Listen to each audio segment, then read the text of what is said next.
হিমন্ত বিশ্ব শৰ্মাৰ বৃহৎ ঘোষণা মিয়া মুছলমানে মানিব লাগিব 6টাকৈ নিয়ম আৰু এই 6টাকৈ নিয়ম মানিলেহে খিলঞ্জীয়া বুলি ধৰা হ'ব মিয়া মুছলমানক কি নিয়ম মানিব লাগিব মিয়া মুছলমানসকলে আমি সবিশেষ ফুল প্লেটৰ সহায়ত জনাবলৈ চেষ্টা কৰিম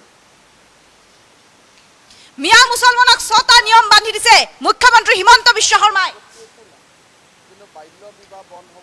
আৰু মিয়াসকল খিলঞ্জীয়া হ'বলৈ মানিব লাগিব এই নিয়ম এই নিয়ম নামানিলে মিয়াসকলৰ কেতিয়াও খিলঞ্জীয়া হ'ব নোৱাৰিব মুখ্যমন্ত্ৰী হিমন্ত বিশ্ব শৰ্মাই জনাইছে মিয়া মুছলমানক লৈ ডাঙৰ মন্তব্য কৰিছে আৰু 11-12 বছৰ বয়সত কোনো ছোৱালীক বিয়া দিব নোৱাৰিব 6টাকৈ নিয়ম মানিব লাগিব তাৰে প্ৰথমটো হৈছে 11-12 বছৰত কোনো ছোৱালীক বিয়া দিব নোৱাৰিব কোনো শিক্ষাৰ্থীক পঢ়াব নোৱাৰিব মাদ্ৰাসাত পৈতৃক সম্পত্তিৰ ওপৰত কন্যা সন্তানক অধিকাৰ দিয়ক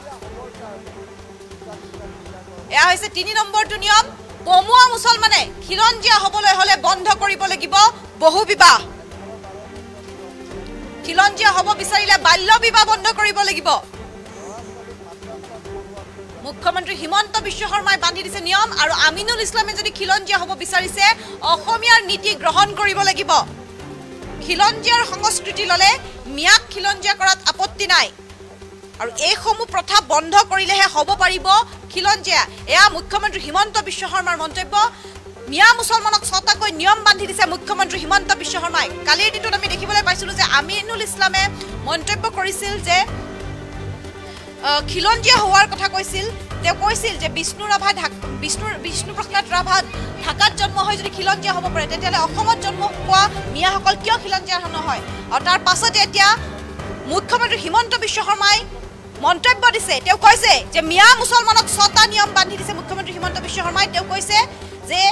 11-12 বছৰত কোনো ছোৱালীক বিয়া দিব নোৱাৰিব কোনো শিক্ষাৰ্থীক পঢ়াব নোৱাৰিব মাদ্ৰাসাত পৈতৃক সম্পত্তিৰ ওপৰত কন্যা সন্তানকো অধিকাৰ দিয়ক পমুৱা মুছলমানে খিলঞ্জীয়া হ'বলৈ হলে বন্ধ কৰিব লাগিব বহু বিবাহ খিলঞ্জীয়া হ'ব বিচাৰিলে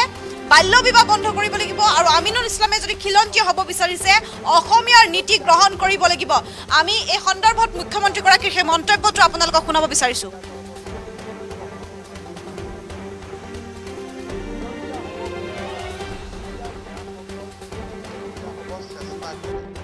তাত আমাৰ আপত্তি একো নাই কিন্তু বাল্য বিবাহ বন্ধ হ'ব লাগিব বহু বিবাহ বন্ধ হ'ব লাগিব ছোৱালীসকলক স্কুল কলেজত পঠাব লাগিব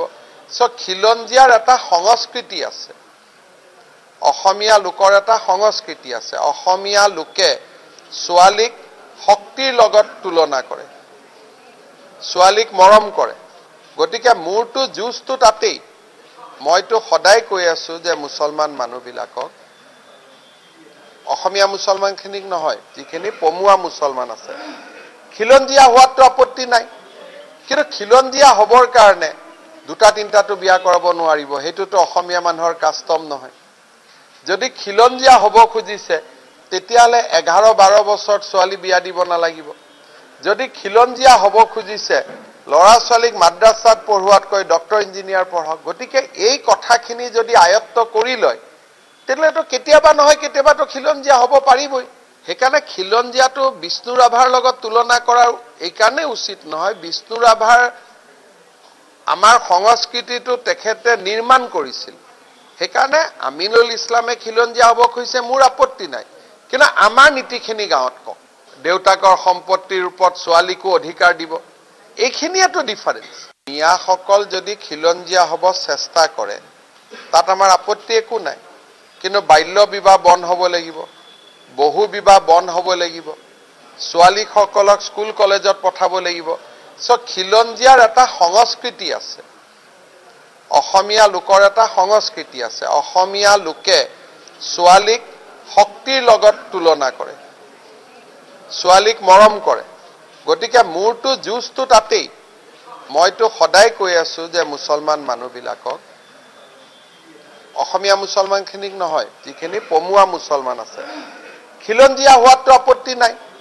কিন্তু খিলঞ্জীয়া হ'বৰ কাৰণে 2-3টাটো বিয়া কৰাব নোৱাৰিব সেইটোতো অসমীয়া মানুহৰ কাষ্টম নহয় যদি খিলঞ্জীয়া হ'ব খুজিছে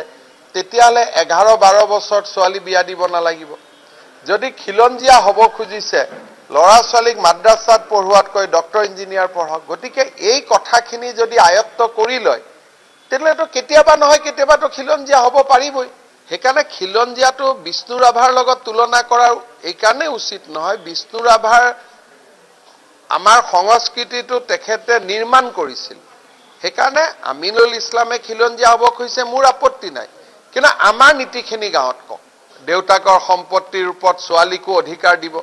এইখিনিয়েতো ডিফাৰেন্স মিয়াসকল